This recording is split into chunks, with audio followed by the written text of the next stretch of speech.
Welcome to Wake Up West Palm, where we talk all things downtown West Palm Beach, and you get to meet some of the incredible people and businesses in our beautiful community. Today, we are joined by the founder of Anchor Wealth Management Group, Kasia Marczyk. Thank you so much for having us in your beautiful office. Well, thank you for having me. I appreciate it. So I'm very excited for the community to get to know you because you have a very interesting backstory, not only how you got into financial planning, but also how you got here in West Palm. So share with us a little about your background. Well, do we have 3 hours? I'm just kidding. So I'm originally from Poland. I moved to the States a month after I graduated from high school. The reason I moved is my parents didn't have the money to send me to college. So I decided to come to the States and stay for maybe 6 months up to a year, work, make some money, and go back to Poland and go to college. And what ended up happening, I started working as a nanny. It was a family of 4 kids, and I didn't speak English when I moved here. I was fluent in German and obviously Polish. So it was a very quick learning curve for me. And the family encouraged me to maybe consider going to college in the States. Long story short, that's what I ended up doing. I ended up going to Rutgers in New Jersey and graduated with a degree in economics and English lit because humanities has always been my passion. And when I was graduating college, I was moving to Florida. So kind of a lot of movement, high school, college, Florida from New Jersey. And American Express was doing college recruiting for their financial advisory program.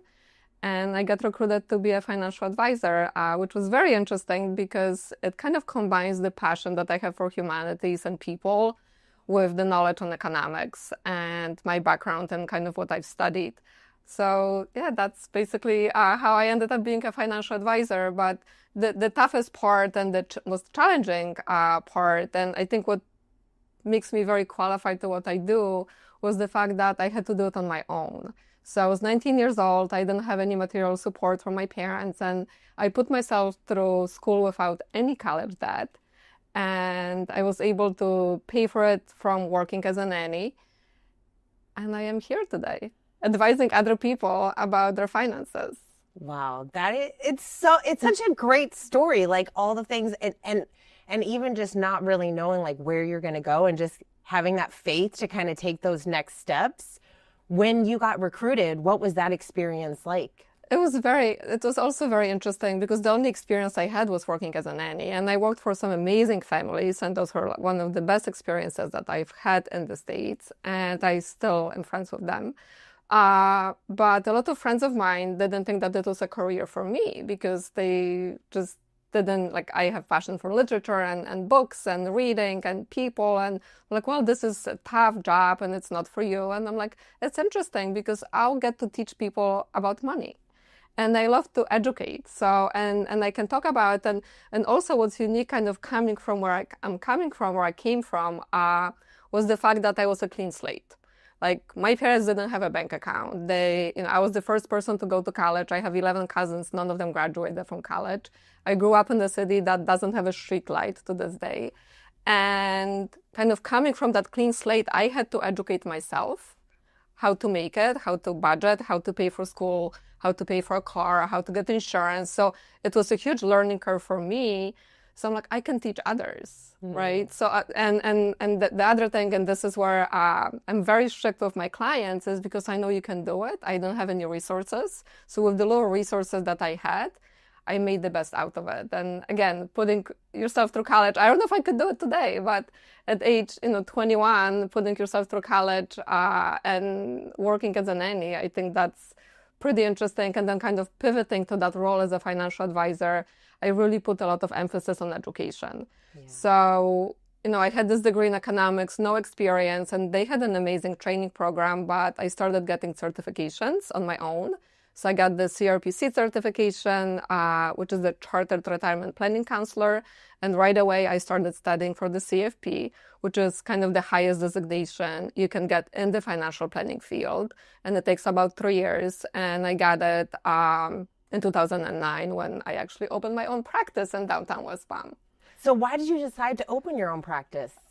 So I loved what I did. So I loved working with clients, and it was just something that I get extremely lucky to find the profession that I found myself in, loving it and having all this amazing experiences with working with clients, but I didn't want to work for a big company. So for me, it was making sure I do the right thing. I can sleep at night. I can be a fiduciary and advise clients really what's best for them without any hidden agenda of a company that I worked for. Again, American Express had an amazing training program. I started my career there, but I just wanted to do it on my own terms. And I wanted to do really what's best for the clients always. Yeah. And it's even when I first met you and we chatted, it's very clear how passionate you are about education. I know you educate a lot of people in the community. You've worked with the Downtown Development Authority on different programs, and it's really important for you. What are some of the programs that you've worked on, and why do you have this passion and drive to really educate more people on their finances? So I think it's twofold. So I grew up with a lot of passion for community service. So as a kid and even in high school, I volunteered all the time in Poland. So I would go to nursing homes and we would like entertain the residents there, and we'd go to different homes for, homeless children or what have you. And it was always a passion for me. And I felt like it was an obligation. Whatever you have, you should share with others. And coming from, kind of being a immigrant and a female in this business and having so much that I can be grateful for me, it's almost like a necessity and an obligation to share it with others. So aside from working with the downtown development, where I did a series of workshops, and one of my favorite ones is A Man Is Not a Plan, because I feel extremely passionate about educating females. And I feel it's still so needed. It's still under delivered in the community. So we did a whole series of Money Mondays workshops, like from retirement planning to insurance planning and protection, and The Man Is Not a Plan. And I've also presented these workshops for the Junior League of the Palm Beaches, where I was on the board of directors for a couple of years, and I also ran their education and training program. So I really believe, like, if you have so much given to you, it's your obligation to share it with others. And if I can just make a tiny, tiny, tiny difference in somebody's life, and when we did these workshops, like, people came up to me after and they were like, I didn't think about it, and it can be easy. Like, you made it so simple. And it's about, starting it. And the biggest, what's the biggest mistakes people make with financial planning? It's not doing it. It's not taking that first step, whatever it is, like opening an account, starting saving money, putting, an idea in your head that you want to retire someday. So it's just taking that first step. And if I do a workshop and there's 20 or 30 people and I motivate one or two of them, like, for me, I'm grateful for it. Yeah, and it's cool because even if they don't take action right away, you're planting these seeds, and the more that people know and they learn, I feel like, why do you think that this conversation around money is so hard for people? It's something we talk about. We are open about so many different topics, but money is something that a lot of people, they don't want to talk about it. They feel like if they ignore it, it'll go away. Obviously, that's not the case, right? Like, you're helping people achieve their dreams. People have dreams, and in order to fulfill those dreams, you need money in which to do that. So why do you feel like people shy away from the planning process? I think there's still a lot of anxiety about money, right? So when I first sit down with clients, we talk about, how do you feel about money? Like, how did you grow up? Like, do you have experience with money? And if you think about it, whether your parents had money or didn't have money creates a lot of conflicts and anxiety. So sometimes it's easier not to address it and not to do anything about it, rather than head on actually attack it. So this is why, again, I try to educate my clients, and the way I kind of approach my practice and the way I work with my clients is education, expertise, and empathy. So if you think about, if you feel educated, you feel empowered to make decisions. You feel that you can make these decisions because you know why, what's the intention behind it, and what's the goal going forward. And the expertise obviously comes from me, but my goal is for my clients to be educated to make decisions. And then the empathy, I feel like in this business, you have to have a big heart and you have to have empathy because sometimes, and it happened several times, you're the first call that they make or the second call that they make if the kid got into Harvard or, if the spouse passed away. So you have to be there for clients. But going back to your question, it's anxiety. And it's the same thing with health. So sometimes people ignore it. They ignore the symptoms. And I feel like wealth and health go hand in hand, and you really have to take care of both. And and sometimes people feel intimidated because money, and we obviously don't have enough education in schools about money. You kind of go for your checkup to your doctor once a year, hopefully, and you get your blood work done. But nobody does the financial checkups. So because they don't know, the anxiety is growing and growing. And sometimes I start working with clients, and as you know, I work with a lot of executive and females and very successful people that have a lot of anxiety around money because they have good jobs, they make good income, they have savings, but they don't have a plan. So there's no intention or no really clear path to where they're going. So if you look, I love to cook. So if you look at the cupboard of like different things and you have no recipe, where are you going to go? Like, you're going to look at it and you're going to go get McDonald's at the end of the day, right? So if you have a recipe and you have a plan and you're educated why you're making these decisions, I think it's much easier. It's the anxiety, the fear of failure as well, because you have to have realistic goals. And again, going back to my background, like with that clean slate where I started, like for me, it doesn't matter where you come from. It's my job is to make sure that you feel confident where you are. We anchor you, anchor wealth management. We anchor you in kind of this foundation where you are today. And we use the resources that you have and the ability that you have to move forward. So the slogan that we have for the company is stop drifting, start planning. So my goal is to kind of, let's see where we are today.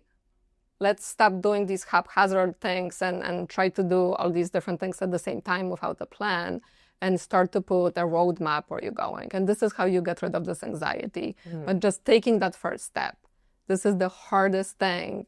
And especially for females, and that's a really long conversation because I feel still, and I've experienced it myself, even though I'm a financial advisor, where, you go into situations with professionals and females are overlooked, like they're not talked to, and they are not sometimes considered the decision makers. And they end up being the ones in charge of money, in charge of decisions for the family. And sometimes they also have a very complicated role because they're the caregivers for the kids, caregiver for the parents, running a career and, working. And sometimes they're still not provided the ability to make these decisions because the husband takes care of it. And the problem is 50% of marriages end in divorce. And women live longer than men. So at the end of the day, they become the decision makers. So this is, again, why I feel so passionate about educating and empowering females, because I still feel that we don't have enough of it. So if someone's watching, they're like, okay, I get it. It's important. I want to be proactive. I want to create my plan because, like you said, there's a lot of confidence. When you have a plan and you know how to achieve that, the dream, that vision, then obviously that anxiety is going to go away. You're working towards something and you believe that it's possible. So if someone's watching, they're like, all right, what if they make an appointment with you, what can they expect when they come see you? Clarity. So I'm extremely blunt. So it's the Central European thing or what have you, but I'm blunt. So we look at everything that you have. So we look at the resources, the stuff, I really, and again, this is kind of funny, but I really focus on budgeting with clients. And we look at your cash flow and your budget and the resources, your income, your expenses, your assets and liabilities. And we kind of create that anchor, right? So we create that foundation, like this is where you are. And then the next step is talking about, why are you here? What are you trying to achieve? And for a lot of clients, it's legacy. Some of these people that I work with, they've made a lot of money, they saved a lot of money, but they care about legacy. They want to make sure they don't outlive their money. They want to make sure it's protected and next generations can benefit from it. Or So we basically have that conversation, and sometimes it's the first time they're having this conversation. And it's very interesting, and we chatted about this before, the dynamics between husbands and wives. Sometimes my office is the first place that they actually have this conversation about what's ahead for us and what do we want to do in the next chapter. So my job is to kind of see this is where you are and this is what you're trying to achieve, and like setting goals and crushing them. So the goal could be, let's make sure we don't outlive our money. Let's make sure we pass it on to the next generation. Let's make sure we can really enjoy our retirement. So my job is to kind of put a clear path and put the puzzle pieces together and know where everything has to go. But the next step is, and working with a financial advisor, this is where, our kind of role becomes emphasized, is monitoring the progress. So it's setting everything up, but also checking in every 3 or 4 months and making sure you're doing the right things. Because you want to get rid of the anxiety, money anxiety is the headlines, it's the markets. But at the end of the day, it's the decisions that you make that are going to have long-term implications.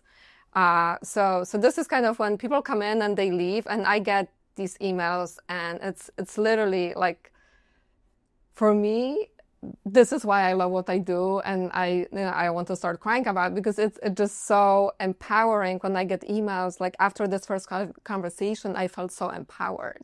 I know it's possible. So those are like, you change people's lives, helping them see it, that it's possible what they're trying to achieve. But on the positive note, I love to help clients dream about their future too, because it's not about, the numbers are important. And at the end of the day, if they're planning a retirement, I don't want to have them plan to retire from something. I want them to plan to retire to something. So, and I am passionate about traveling. My dad was a huge initiator of that. And I always tell my clients, experience things, spend money on traveling. And this is what, when we plan for retirement, when we put these budgets together, my discretionary travel budget for my clients is always, or sometimes it's like the largest item, and I'm okay with that. As long as we can get the numbers work, I think this is what life is all about. Yeah, you're helping them make whatever their priority is the priority, and how to financially support it. So the investments, and obviously that's a big part of what I do, and it's as a financial advisor, but it's a small part of kind of this big picture where everything has to work together, and you have to feel comfortable about that. And some people have charitable inclinations, so we want to make sure all of that fits together. It's not just, do I have money to buy food next month? It's actually looking at that bigger picture. Yeah, that bigger future that you're helping them create, which is beautiful. You're changing lives, you're saving relationships, you're just doing it all over here. Let's talk about West Palm Beach, Anchor Wealth Management. You've anchored yourself here in downtown West Palm Beach. So talk about, why did you decide to open your office in downtown West Palm Beach, and what do you love about doing business here? So in 2009, when I was looking for space, I lived in Wellington. My office was in Boca, and I wanted something different. I wanted for clients to have a destination. So when they used to come to my office, or they came to my office, I wanted them to have a place where you can go get lunch, and you can walk and get coffee, and you can go for a walk on Flagler. So when we found this place, and I used to be in the Harvey building, and now I'm in the Guarantee building, which has an interesting story. I was like, this is perfect. And we kind of grew. So we started with a very small space, and then we got bigger space in the Harvey building in 2009. And then I moved to this space in 2018, and it just became a destination. And a lot of clients would love to make plans. If they came, it's like a destination. They made a day out of it. So that's kind of the reasoning behind it. And I wanted for it to be convenient. Obviously, West Palm Beach in 2009 was not what West Palm Beach is today. So the amazing progress that the city made, it's just incredible. And the DDA and the city itself, the amount of community events, and the restaurant. And I'm a foodie, so I'm super critical, but finally we're getting some good restaurants here. And the Palm Beach Drama Works. You literally have an amazing theater in downtown West Palm, and if you don't know about it, you don't know about it. I remember I was so upset because walking by, and I just turned 40, And it was like, if you're under 40, you pay your age price. And I'm like, oh, I just turned 40, so I don't get the discount anymore. But I still love that theater. Like it's such a gem that we have it here. And it's just now with the Bright Line and the proximity to the airport. Like I've had clients that lived in New York and they would come down, fly to West Palm, come see me, and then go, to like their second home in Vera or somewhere. So it's just convenient. Yeah. And it's like, it just even more and more so now than it was when I first opened the space here. I know, it's so cool that you've seen all this growth, and even the business community. How have you seen the why do you feel like entrepreneurs and business owners really want to be down here, opening up businesses and doing business here? So West Palm is unique, and you really feel that sense of community, which is like, I've been here for so long, and I can go down the street and I see people that I know, and people have been here for a long time, like Johan's Joe or, some of these places, and we kind of like do stuff together. And I feel like the business people try to support other businesses in downtown, which is really nice. And I think that's what's attractive. And now, since we're getting all the new condos and the new jobs and stuff, I think there's more and more people. I'm super excited about the university. So all of that is just creating a lot more opportunity, and I think that's why people are so attracted to this area. It's like our little center. I used to say center of paradise before the DBA used to say center of paradise, because it's literally like our little tiny paradise that, you have Palm Beach and you have the ocean, but then you have this vibrant community right here. Yeah, it's so, it's like the best place to live, work, and play. You have it all here in Absolutely. downtown. And now, like, I go to the Pilates after work, and it takes me 3.5 minutes to walk there. So, like, what else can I ask for? Right? You have it all within walking distance. Absolutely. Who could ask for anything more? Yes. All right. So what is your big dream for Anchor Wealth Management over the next 5 years? So we want to continue to grow, and we want to continue to be the educator for the community, continue to empower females. Like that's my kind of like this huge thing. I want to make sure or, have a little tiny impact on female empowerment. I think it's so important. And I've met a lot of people. And stop saying tiny impact, because you're making a huge impact here. But even if I can make a small one, I think it's like, it makes me so grateful. So like whenever I get to volunteer, and I just volunteered from Palm Beach, which is a local nonprofit. And it just like, I felt like I got so much more than what I gave. And it's like giving your time. And it doesn't take much, like it just committing. And I just find it, like literally I find it as an obligation. But for Anchor Wealth, like I think we want to continue. We're growing quite a bit. We actually, I didn't mention that. So I opened the office in 2009 in West Palm. And 2 years ago, we actually got registered as an independent registered advisory firm with the SEC, which is kind of like super great for our business to be a true fiduciary. And we just want to continue to grow, continue to making impact, continue to make clients make good decisions, create legacies, and support the community however we can. Beautiful. Okay, before we go, why don't you share, no matter where anyone is in their financial journey, what is like one tip that you can give the audience to help them with their do more. Plan? Do more. So whenever I work with my clients, if they're saving money on a monthly basis, every single meeting, I ask them, can you do more? Because I think the little things that you can do today are going to have such a big impact long term. And, life happens, and there's times that you cannot save, or there's times that you may not have income to save, or, a sickness, illness, death, like things happen. So whenever you can, like maximize what you're doing. And if you haven't started, don't procrastinate. Because the idea, you don't want to be, 75 packing bags at Publix. You want to make sure that you start early. And the earlier you start, the better. I mean, I have families that I work with 3 generations. And as soon as the kids can, like at 18 or sometimes younger, they start saving. So get your kids involved. Talk to them about investments and planning.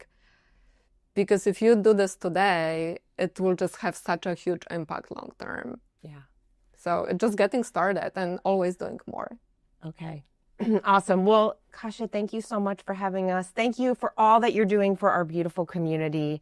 And yeah, you're making a big impact here and beyond. So thank Thank you you for so what you're much. I doing. appreciate that. Thank you all so much for watching, and we will see you next time. This show is brought to you by West Palm Beach Downtown Development Authority.